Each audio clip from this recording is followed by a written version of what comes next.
There's pressure to curb the success of Airbnb and other short-term rental platforms to ease the impact on the housing market. As Chris Kohler tells us, owners are making 80% more through holidaymakers than long-term tenants.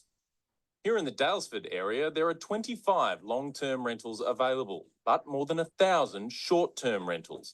Homes are being pulled off platforms like Domain and realestate.com and instead going on Airbnb in search of higher returns. And it's happening all over the country. This is a game changer and government needs to do something about it. Researcher Karl Fitzgerald wants restrictions. He says property owners should need a licence to run an Airbnb. That would allow local councils to tailor how many are offered. We feel if we pulled the market down by 25%, that would open up some rental supply. There'd be less mums sleeping in their cars. There'd be less old folks living in a dingy garage. His research shows net returns are as much as 81% higher in the short-term market than in long-term rentals. Across these areas, it's so much more lucrative that close to 3/4 of new properties are offered straight to holidaymakers, bypassing people looking for a home. It is only going to continue over time. The Real Estate Institute of Australia also supports the introduction of a licence system. It is a problem. It is exacerbating the rental crisis that we are seeing played out across the entire country. It's not just holiday hotspots. These 2-bedroom apartments in the Sydney suburb of Canterbury are close to one another. On Domain, this one is charging $650 a week in rent. On Airbnb, this one is charging $1,555 a week. At that price, the Airbnb owner would only need to book their apartment out for 40% of the year to come out on top. The market talks, money talks, the housing supply is just being hoovered up by these immense returns. Airbnb declined an interview but rejected the research, saying there's no evidence that limits work to balance long-term housing supply. It does, however, recommend a new 5% levy to be paid by users. Chris Kohler, 9 News.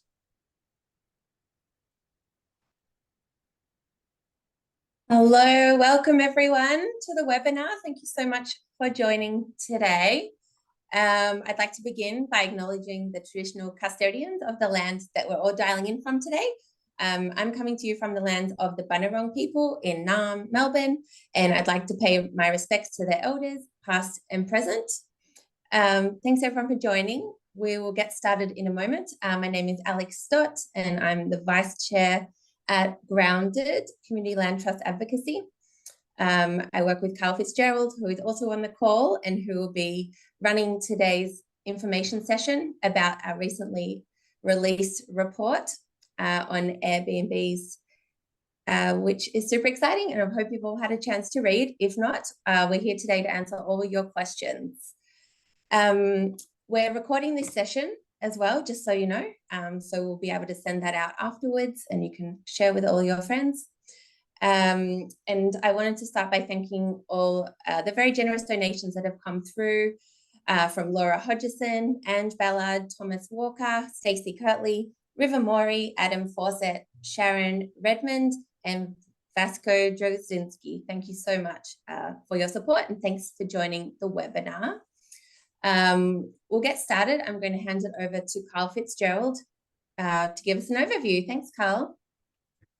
Thanks, Alex. Thanks, everyone. Good to be with you after a whirlwind couple of weeks on the media bandwagon here. So we thought we'd start off with a bit of Channel 9 news there for you. So yeah, it was a nice little piece, that one, getting the word out to the everyday person. So yeah, today's event is about channeling some of these Airbnb profits back towards our communities and enabling more affordable housing to take part. So yeah, that's key for us at Grounded. We're really passionate about ensuring that we not only identify problems, but drive forward on solutions. So that's what we have on the agenda today. If I can get my slideshow to work. So just stand by for a second.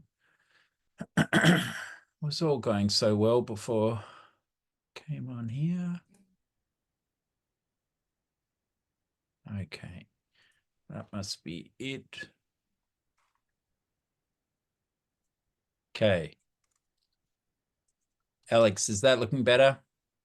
I can see your desktop, not the slides.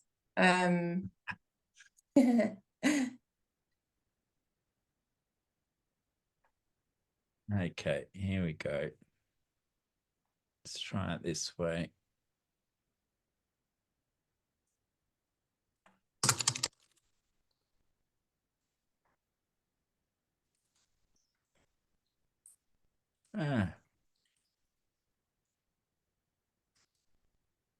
Any better now? Still the desktop. Yeah. Need to open When I flick it onto present, it's ditching it. Oh, there it is. That was good. Okay, there we go. Yeah. Phew. Good job. All right. So how do we do this? Let's get into cap and trade. This is the report. Over a dozen media stories so far. Can we get government to move? That's what we want to discuss with you. That's where we need your help. As you know, Grounded's here to accelerate the adoption of community land trusts through Australia. We're getting close in a couple of places, but the core concept with community land trust is that the resident owns the house whilst the trust owns the land. So when that happens, the resident only needs a deposit of some 40% of the typical mortgage deposit. It sets up a self-funding vehicle to create perpetual affordability. And importantly, this is locally accountable supply. There's no hidden corporate entity here. You're going to know the people on the board in your local community, and you can hold them accountable. But let's get back to the report. We're concerned with the level of enforced change that Airbnb is driving through these communities, and community land trusts are a system to enable local sovereignty, if you like, and some way to provide resilience for that community so that locals do have a place. And we find that with the incredible returns that are coming through, locals are second-rate citizens, and we need to change that. This is what you get as a host. These prompts come up. Airbnb's strategy is about growth, and getting a friend to dedicate an entire home to Airbnb could bring you, as an Airbnb host, nearly $1,500 as a bonus. So we're here to question that. We're here to say, look, we've got to cap this growth. It's been too quick, too much. We agree in the product, but let's just have a bit of balance. So our key findings, as you saw in the Channel 9 piece, Airbnb operators have that 81% premium over traditional landlords. Who would have thought a new housing model would come along that would make a traditional landlord look like an angel? Well, these sort of returns are driving big changes in supply. And when I looked at the growth of Airbnbs, it was akin to 74% of new housing supply being removed from the market. The Whitsundays, they were the most profitable short-term rental in the analysis.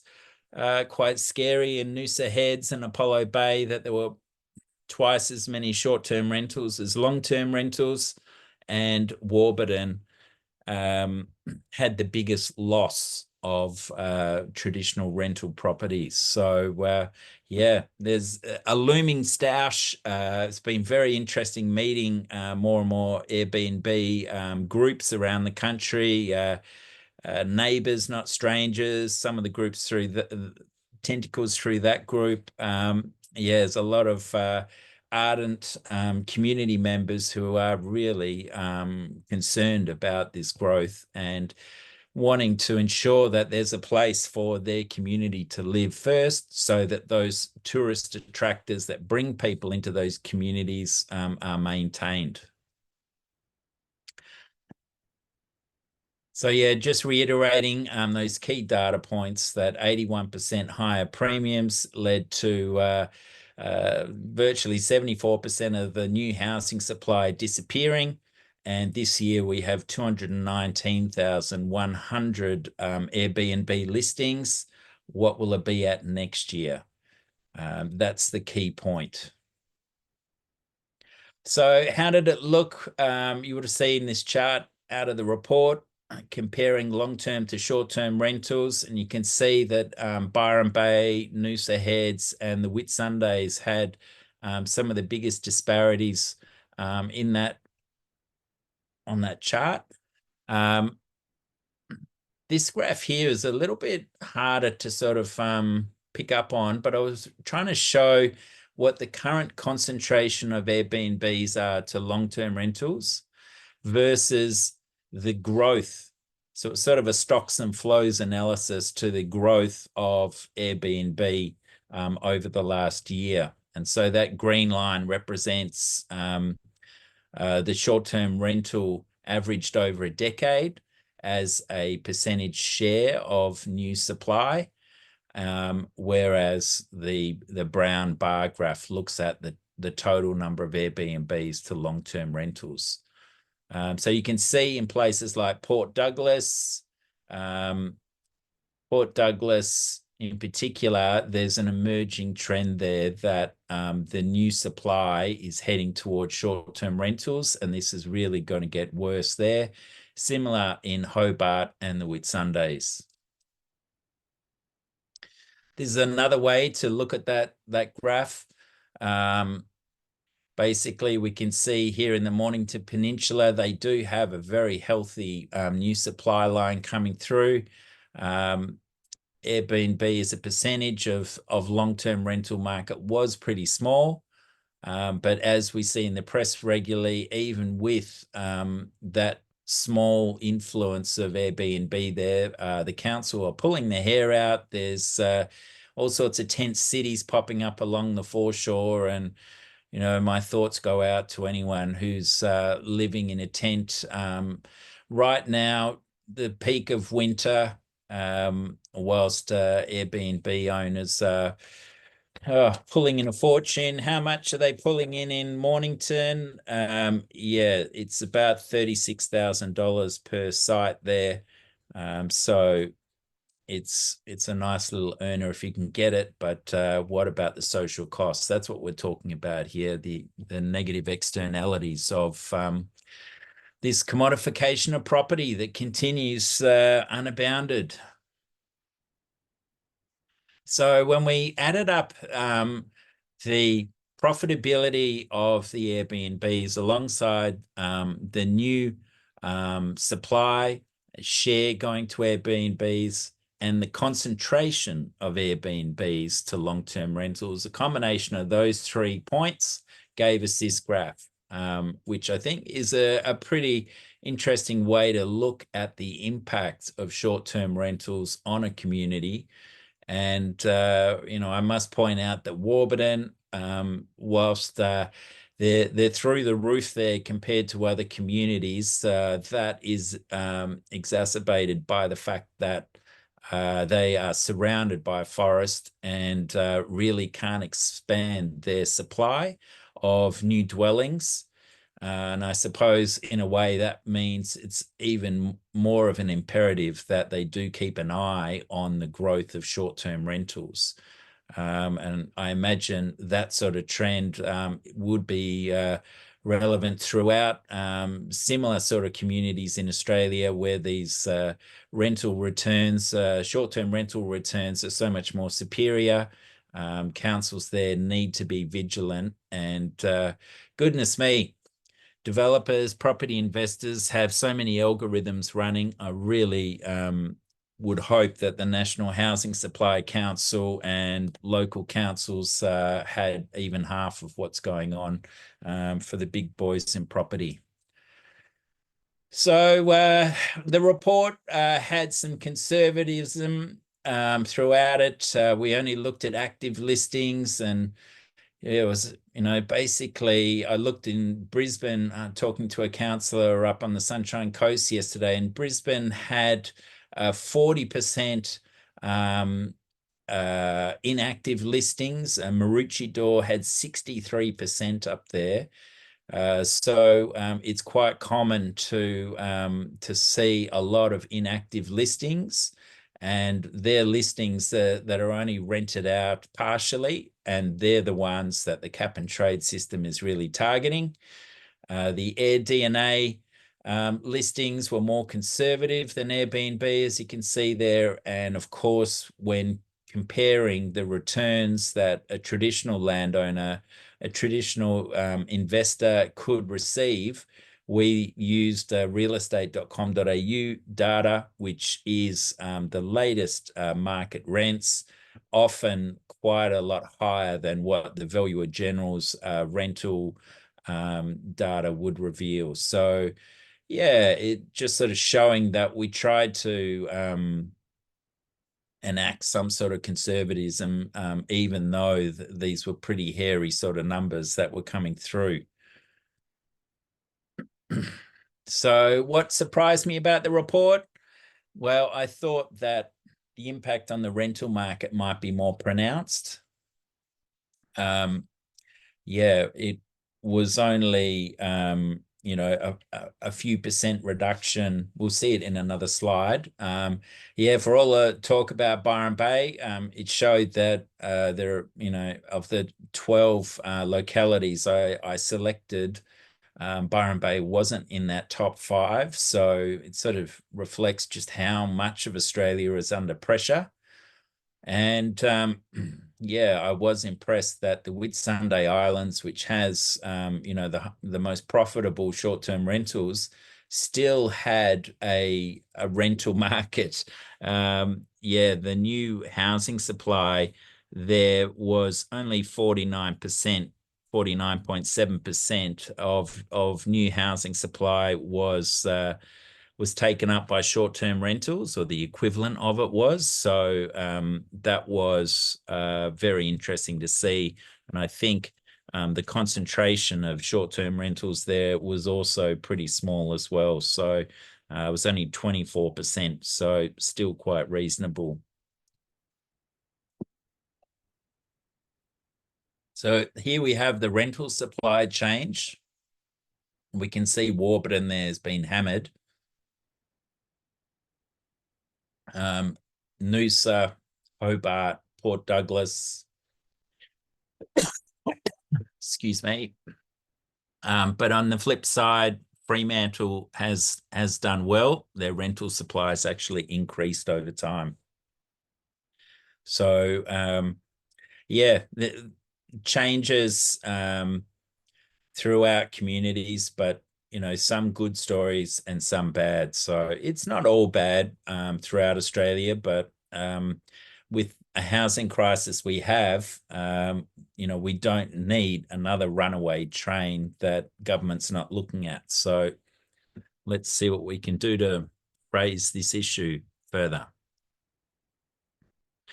Okay, well, now we're going to go to our video with initially there was great excitement from government. Government thought it was really cool that they had an internet companies who were interested in expanding in Australia, and they thought they were part of the sort of new wave of the internet economy. So there's a lot of enthusiasm initially. Over time, you can see governments are realising that there's sort of no such thing as a free lunch. And the expansion of short-term rental has really meant a lot of areas, long-term rental markets have struggled. So governments started to look at some sort of regulatory process, probably around 2015 and 2016. And some of those attempts have been pretty mild, if you like, and they're in a regulatory scale. In Tasmania, the main action was data collection. So a lot of firms short-term rental firms have had to provide data to state governments. Some governments have started to put day caps or night caps on short-term rentals. So New South Wales did that about 5 years ago, but you essentially had caps which were 180 days. which is probably more than most short-term rentals are rented anyway. So it's really a non-cap. In Tasmania, there's really almost no regulation. You do have to meet some requirements around size, but not many places couldn't get a permit for short-term rentals in Tasmania.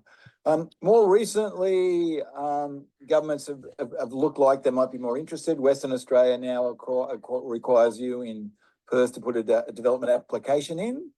And in New South Wales, they let Byron Bay, there's probably one of the most worst affected communities in New South Wales. They let them reduce the 180-day cap to 60 days. So at 60 days, you're probably going to see some movement from short-term rentals. Most of the other requirements around permits and annual licence fees have been so mild. Governments have raised a bit of revenue, and Victoria's just doing that with their tax. Tasmania's talked about a 5% tax. New South Wales, I think, will probably introduce a tax shortly. But all that does is raise some revenue from government, but the taxes aren't really set at a level that would discourage people from long-term rental, given how much money people make from the tourist market, as your excellent study demonstrates. And so on to that, what do you think of the difference between the policies tried and the cap and trade? Well, I think the difference is the cap and trade would actually, it's a direct mechanism. It would reduce the number of short-term rentals in particular communities. And I'm not saying you need to do that in every community. In some communities, the rental market is probably, the long-term rental market is probably fine. But in areas where you know the long-term rental market is under stress, I think the cap and trade is an excellent initiative because you can introduce it. It's a market-based mechanism, and you can reduce the number of short-term rentals over time. It's not like you're going to ban it. It's going to be some terrible outcome for the tourism sector. You can decide what you think is a long-term viable number, and you slowly reduce that using, the approach you've discussed in your report. And I think that would be have really dramatic impacts on the market in the way that most regulation hasn't. We've really had regulation light so far in Australia. Your scheme is actually some direct, purposeful regulation that you could see would do two things. It would reduce the number of short-term rentals over time. It would raise some revenue for community land trusts and other affordable housing forms in communities, but would also provide an incentive for an owner to exit the market, because they could sell their license if they had one, and that revenue would be an enduring incentive to move to long-term rental markets as they realise there was downward pressure on the total quota of licenses in the community. Fantastic. Do we need to say anything more? Anything else you'd like to say? No, all power to you, Karl, for coming up with the idea. It's such a nice idea. I can't believe I hadn't thought of it. It wasn't even on the radar for me. But when you think about it, it is just a sensible way to use an established method for reducing, an externality. Usually it's been pollution, but in this case, the externality is losing housing out of the long-term rental market. And the good thing is, I think, economists are familiar with it. You're not going to scare the horses. They could see that a cap and trade scheme's worked in other areas, and I'm sure it'd work in short-term rentals. So good on you, Karl, for coming up with that idea. Well, there we have Professor Peter Phibbs, Australia's leading academic on short-term rentals. He couldn't make it tonight, so we did that pre-record. Now we're going to get onto the cap and trade system, as he's sort of set that up nicely for us. So you follow the pink line for short-term rentals, and that's that slow reduction we talked about. And as the number of licenses reduces, the value in the orange bar, the revenue received increases. And then as that revenue flow comes in, some supply is freed up for the rental market. Some supply is created through the community land trust type mechanism. And from that, locals do come first. They can have a place in the community they're involved in that is the source of that tourism attraction to begin with. So how does it work? The state government creates the licenses. They're on a 2-year revolving front to give some sort of certainty for investors. They may well reduce 10% every 2 years, 5% a year. That's yet to be worked out, but that sort of number seems reasonable to me, and would continue for some 8 years. Yeah, we'd give a 2-year implementation window. That would create an immediate cap on short-term rental listings, and then they would start to reduce from there. I'd like to see a preference for purpose-built short-term rentals that do not remove existing housing from the market, and that's been the big problem we've had so far. And we can do that by creating different tiers of the licensing cost. If someone is going to try and set one up in an existing home, then the licensing fee would be perhaps 50% higher. So that again would encourage more new purpose-built supply to go towards short-term rentals rather than taking well-located housing near the services locals need out of the traditional housing market. And yeah, you know, we'd need to develop a relationship with Airbnb in that they would only list properties that had the STRA license, and that license would be limited to a municipal location. Yeah, so just digging into this technical detail for one more slide.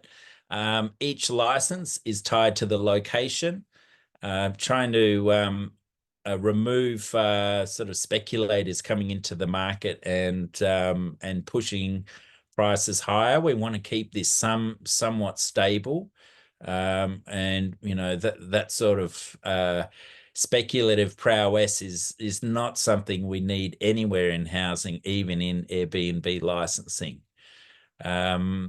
Yeah, this would replace existing licensing fees, which are generally only $300 or $400 a year, and when someone's earning, you know, 20 to 30,000 above what they can in the traditional rental market, such a fee is not really going to do much, as Peter Phibbs reminded us. And of course, we need significant fines, don't we? Not just $400 or $500, but let's whack them with a $10,000 fine if they do not, if they try to go underground, as we've seen in New York, where they have had full-on bans on Airbnb. So yeah, the licenses could also be structured according to dwelling size. So we only had X amount of licenses for 2-bedroom homes in Apollo Bay, for example, and then 3 and 4-bedroom homes. Perhaps there'd be a smaller amount of licenses available for those larger homes, so that there are some places for families to get a foothold in those communities.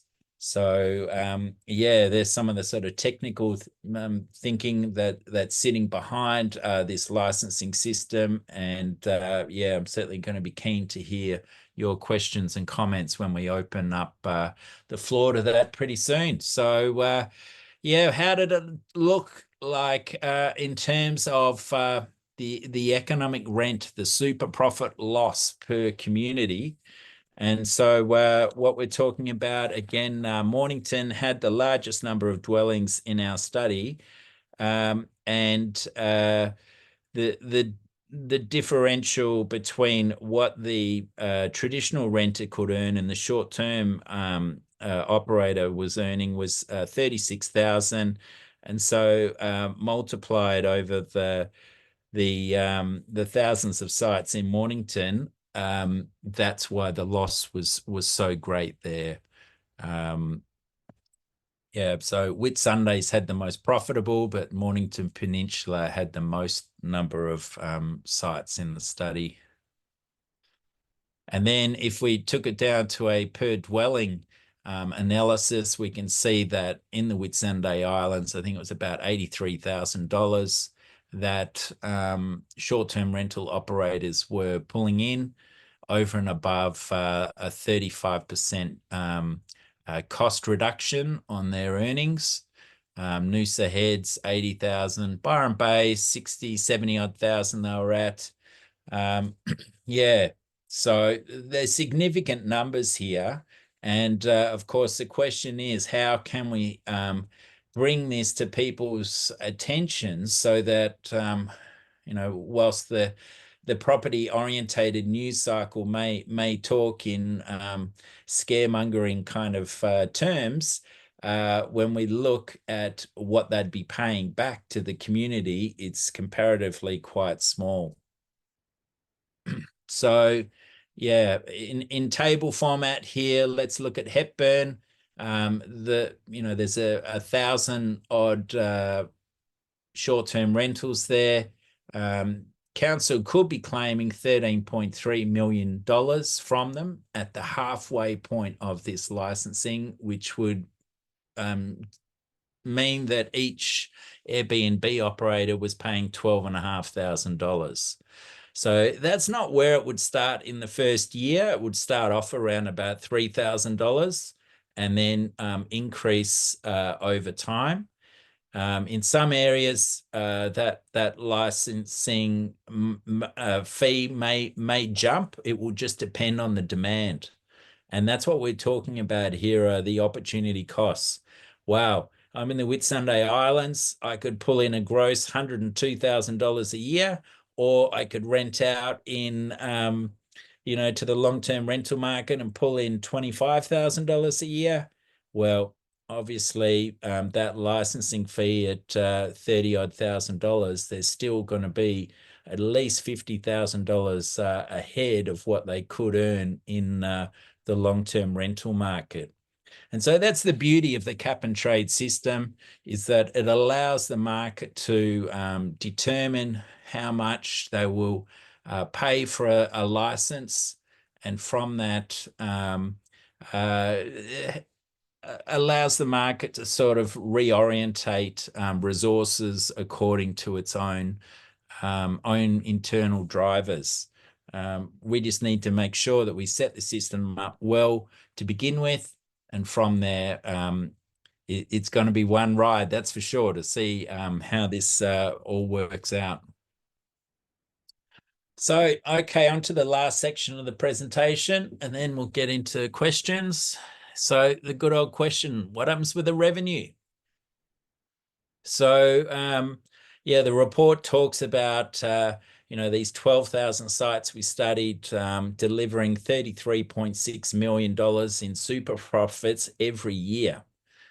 And our preference is that any revenue raised would go to local councils. They're so often dealing with the localization of survival services, particularly now during the depths of winter.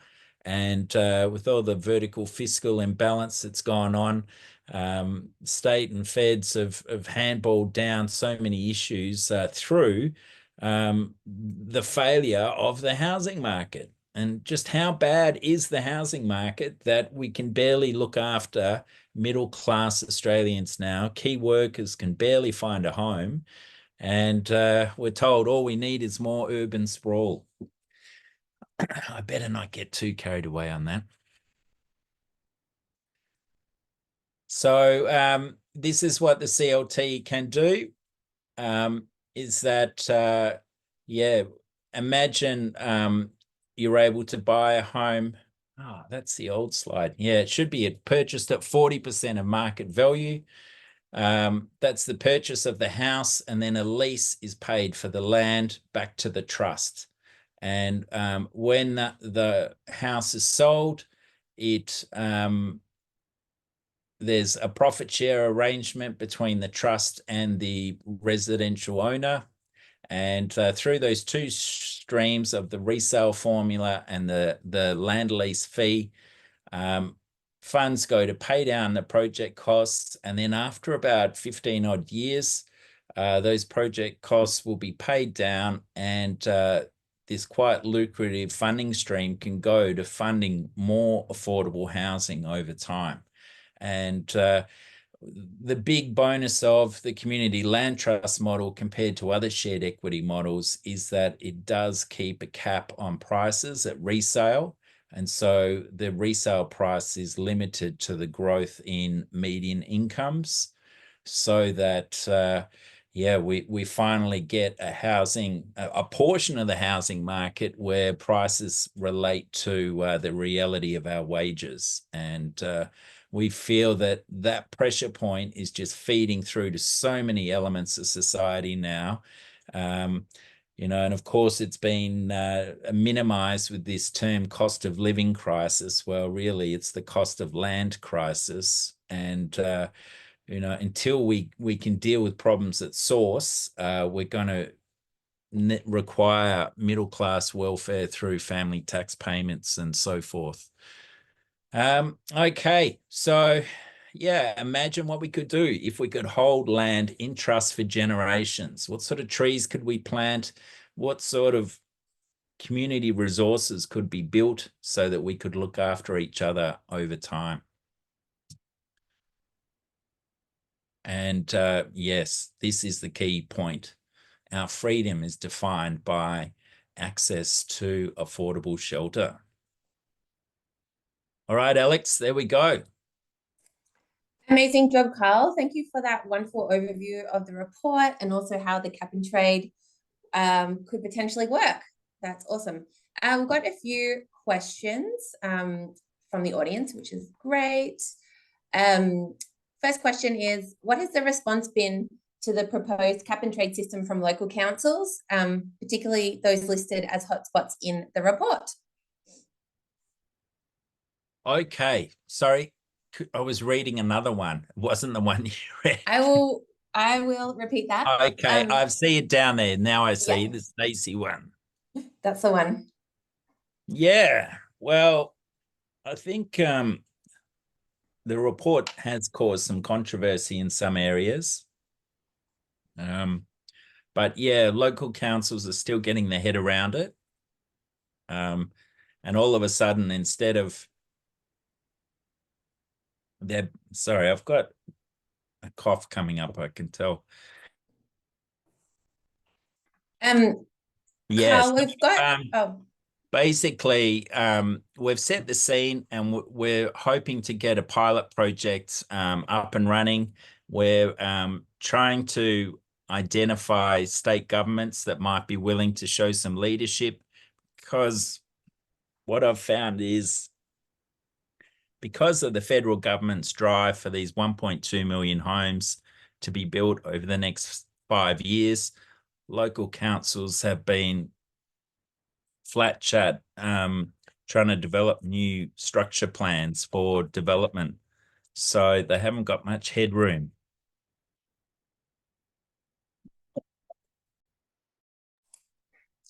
Thanks, Karl. We've got Thomas Walker on the line with their hand up. Thomas, did you want to ask a question? I'll give you access to talk if you would like to speak now.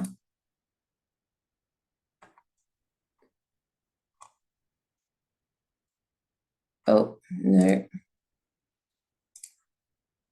Yeah. Always good to get a few people up if they've got questions. Sorry, Thomas. Can you hear me? Yes. Hello. I didn't know I had my hand up, but that's Sorry. cool. I had a question anyway. Go for it. Amazing stuff, Karl. I think it's really cool, really simple. I'm definitely keen to support it however I can. My question I was thinking about asking was on that last slide about how the funds from a lease can be reinvested to create more homes.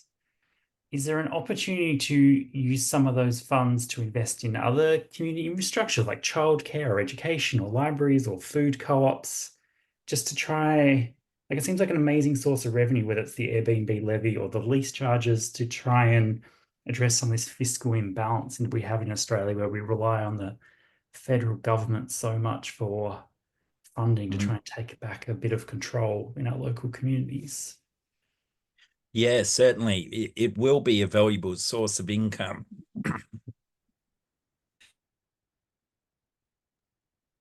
Sorry, I've been battling to make this event.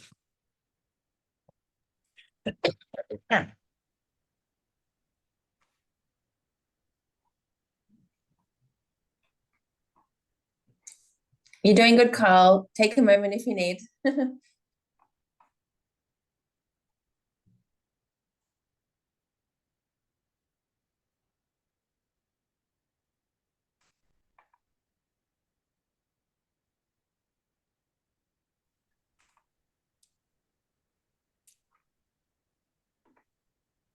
We've got another question here that's related to the Mornington Peninsula specifically. I'm not sure if you know the answer to this, Karl, but do you know if it encompassed the Nepean area in the Mornington Peninsula, those figures? Because we've got, Linda thinks that there's probably a lot more, up to 5,000 Airbnbs in Mornington Peninsula. Yes, it certainly did cover that area. Yeah, down to St Andrews. Yeah. Yeah, good. Sorry, sometimes Thanks, Karl. Yeah, so back to Thomas, though, certainly we've been thinking about if any of that revenue could go to high school funding. There's a lot of need throughout the community, so certainly.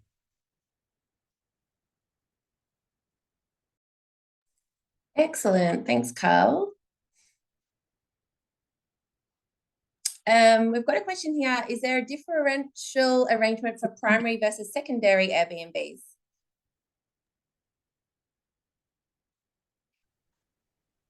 That's a good point.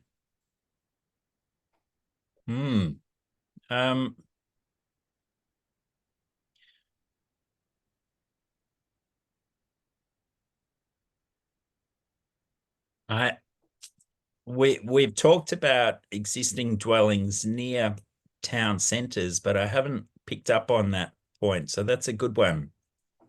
How would you do it so that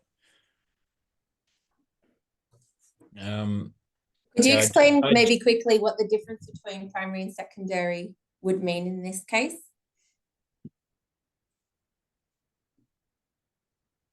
Yeah, it's granny flats.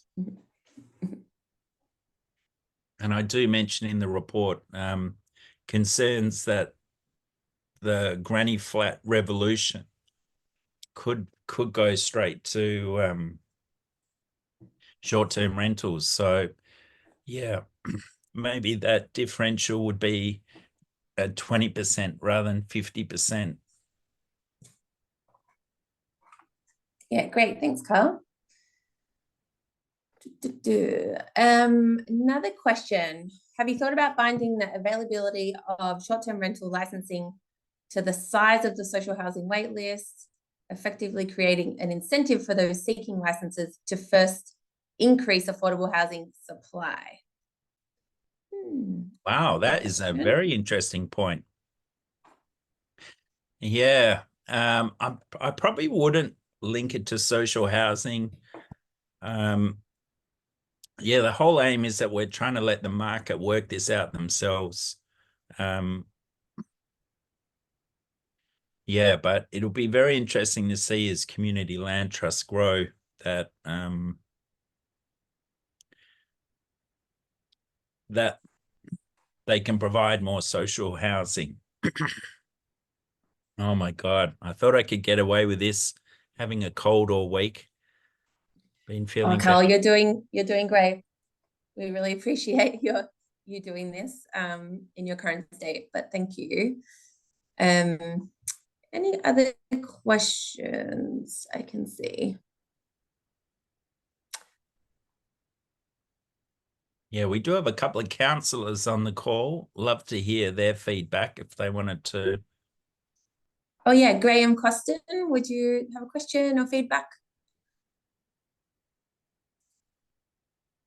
Put you on the spot, or anyone else want to raise their hand? I can give access. Can you hear me, Lisa? Yes. Hello. Hello, Lisa, Carl. Thanks for inviting me along. I think the timing, Carl, has been a little problematic with council. Council's been preoccupied in preparing their budget up until just the last week or so, and we're also coming into a council election period. So councillors will be looking at this through that particular lens. And I'm wondering whether you've considered engaging with the community groups who are affected, such as the Apollo Bay Community Voice, for example, who can lobby councillors and candidates for council to perhaps make it an election issue. Yes, well, that's certainly of interest. And one of the points that has really surprised me is how many Airbnb entrepreneurs actually support this policy.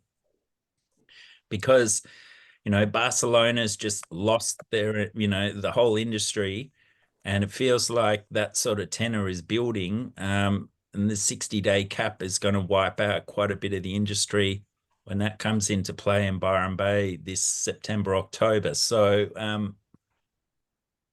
yeah, I'd love to have that sort of campaigning angle to it.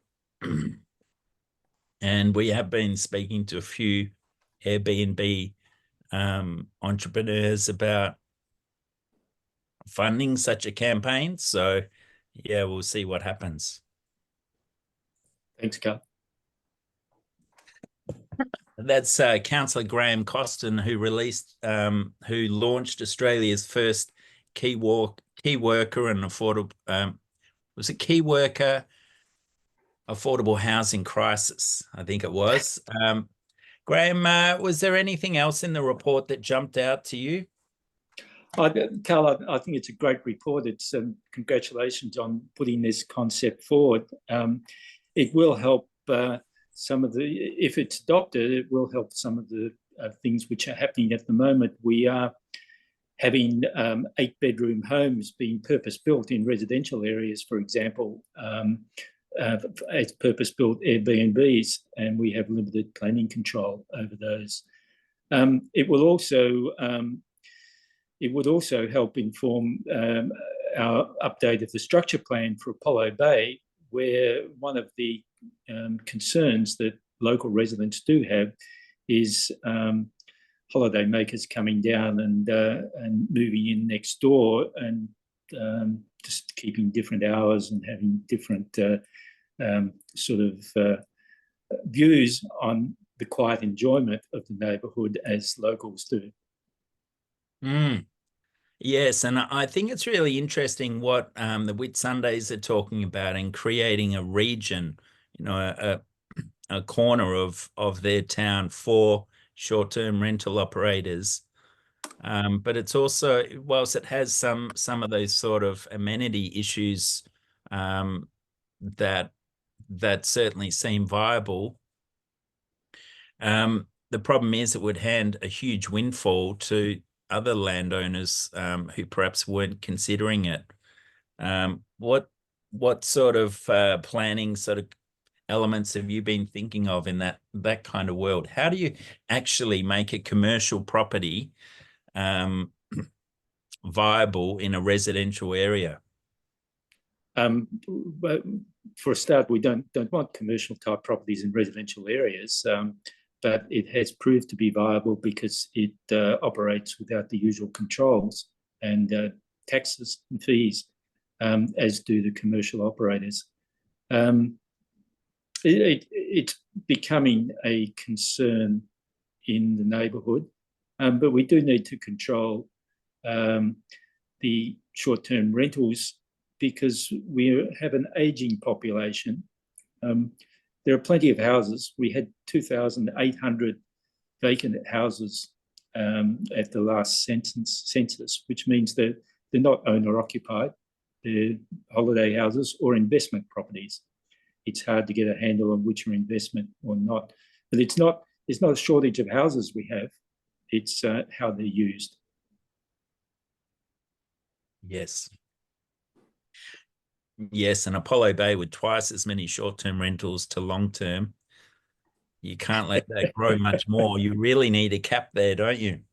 Well, for the survival of the community, to keep the school going, to keep volunteers available for our CFA, to keep the football club going, and all those things that make a community. And we need to be a community because we're remote. We're an hour's drive from any other centre of population. So people can't commute to take on jobs. So the shortage of housing is limiting our workforce and also in particular limiting our childcare. And if there's no childcare, we can't bring young families into the community who are then able to do the work that's needed for the visitors that come down. Mm. Thanks, Yeah, Graham. We have a Tim Driley has a hand up. Would you have a question, Tim? Hi, hi, Karl. Councillor Tim Driley, good to see you. Yeah, thanks. You too, and thanks for the presentation. I'm interested in this concept, of course, and it's I guess one of the questions is: do you see the community land trust model being mutually exclusive to the Airbnb crisis? Can the two coexist? For instance, if we were to free up one or not the other? Yeah, well, we're trying to transfer a huge housing problem into a solution.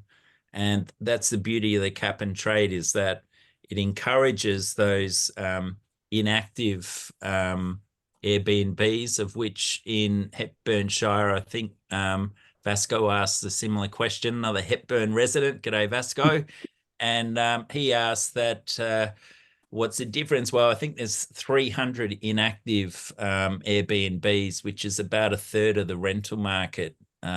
So could we encourage those back on the market?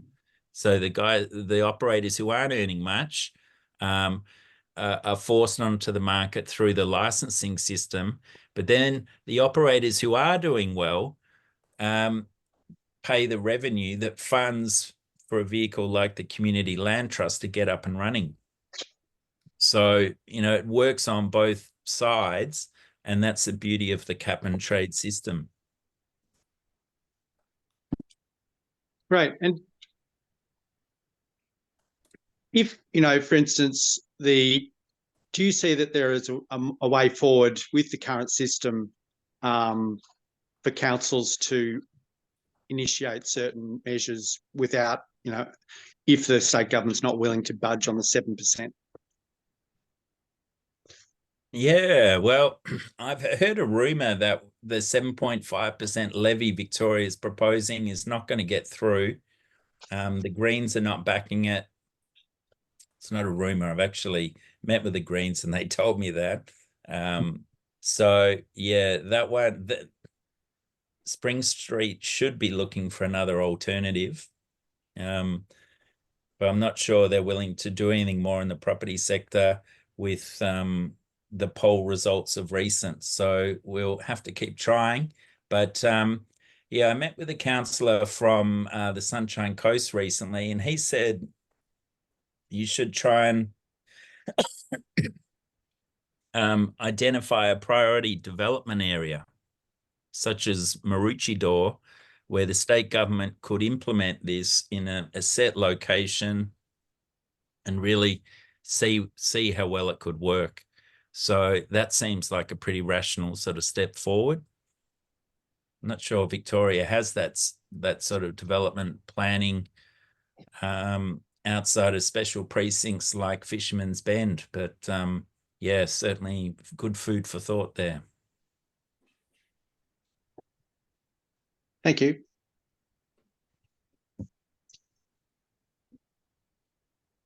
Thanks, Tim.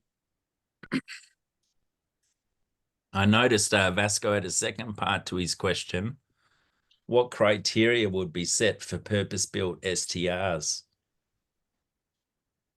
Yeah. Predominantly that they're built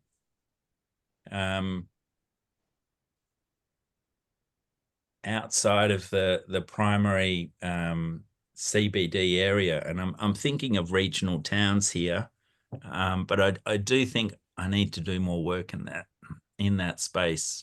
But yeah, that whole issue of the granny flats becoming short-term rentals, we do need to have some sort of cap on that.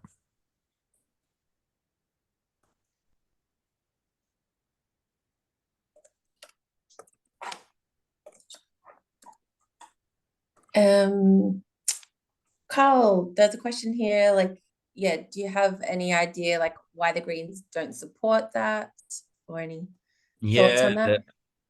Thanks, Diana. Yeah, the 7.5% levy. I think they just understand that, you know, people like myself have critiqued it pretty quickly, that it would just be passed on to the consumer. It won't actually make a difference. Peter Phibbs said that in his piece as well. So yeah, it's ineffective policy, and that's where a cap and trade system has a hard lock on the growth in Airbnbs and gives us a definite pathway forward. So yeah, we've got to keep pushing. Thanks, Carl. Anyone else have any questions? Want to put up their hands?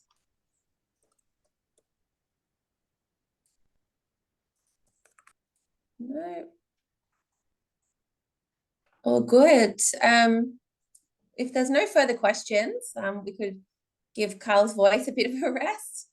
He's done a really good job today. Did you have anything else you wanted to add, Carl? Or yeah, well, I haven't seen any of these chats here, but it looks like there's been plenty of action in there.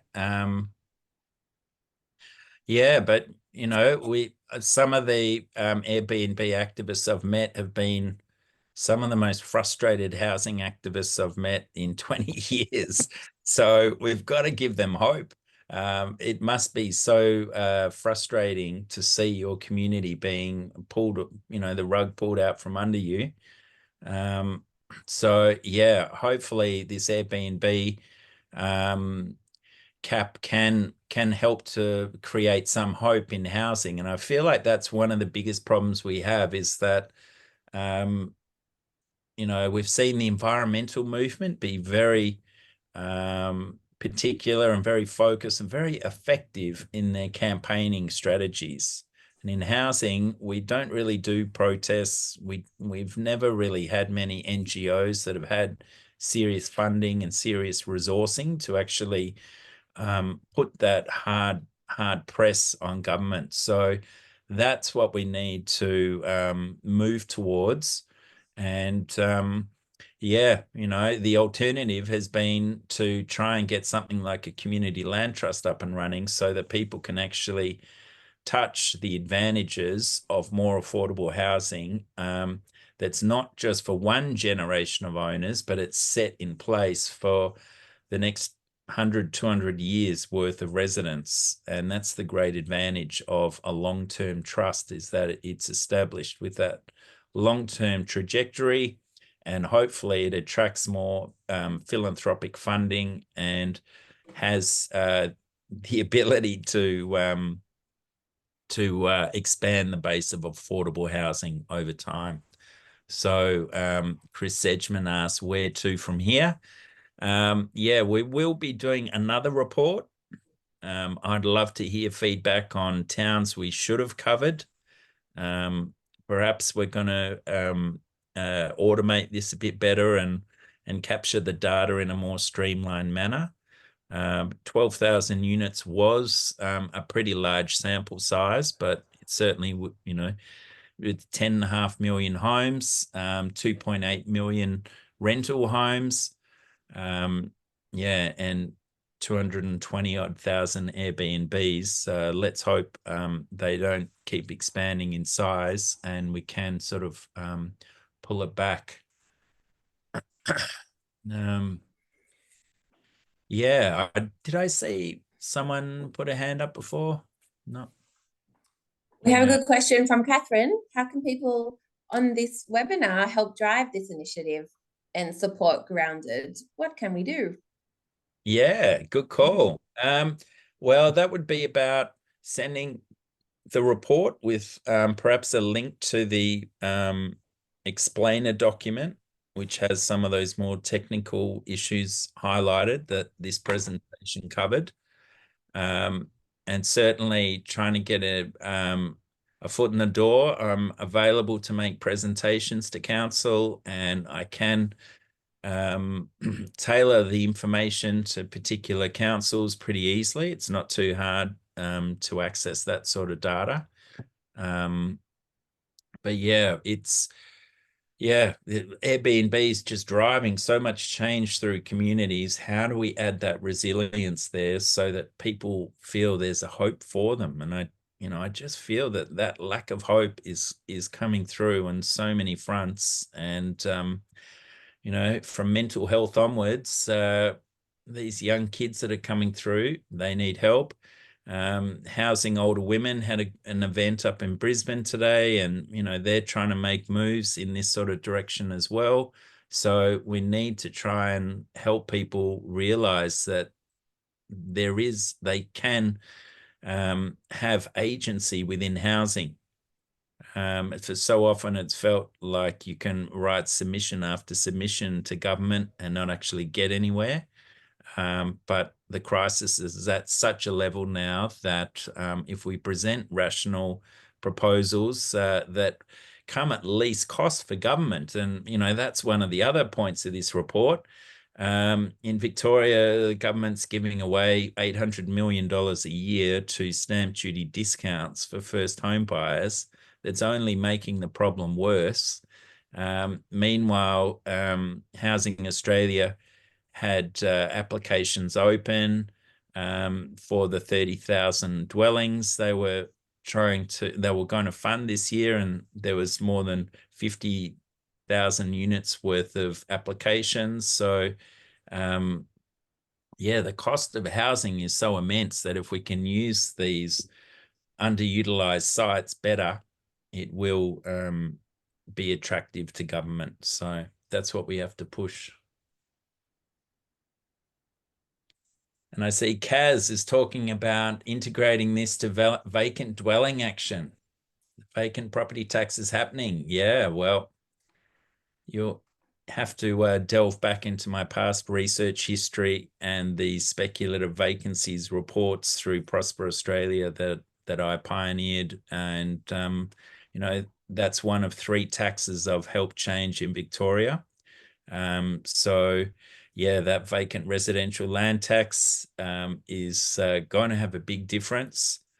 Some people in my sort of research world laughed at my concept of escalating that tax over time, and lo and behold, there it is in government. So over the next few years, land banking sites, empty sites in the middle of towns will start to dwindle. But as we know, there are always different ways to make easy money, and it could well be that Airbnb becomes the next curse. So that's why we're here. It's 10 plus years into this new industry, and we need to make sure we're on the front line, that more change doesn't lead to more problems. So yeah, there we go, Kaz. Hopefully that's a reasonable answer.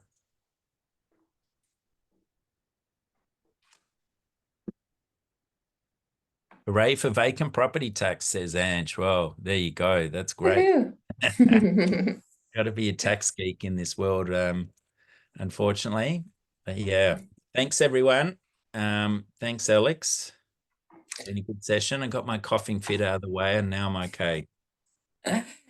Thanks, Karl. Thank you everyone for joining. We really appreciate your support and your interest in this really important topic. And we'll send through some more information, video links so you can share around, and links to the report and everything afterwards. But yeah, huge thanks and hope to see you again soon. And we better go out with our brand new video, hey? Yeah, let's do it. Okay, let's see if we can do the share thing properly. Okay, thanks everyone. Hopefully you can share the video with people as well, and that will help get the word out. Here we go. Nice little 1-minute video here. Hopefully. Here we go. Looks good. We can't Some hear tacky music. the sound, but that's okay. Oh, you can't hear the sound? No.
Okay, thanks all. Yay. Thanks everyone. See you.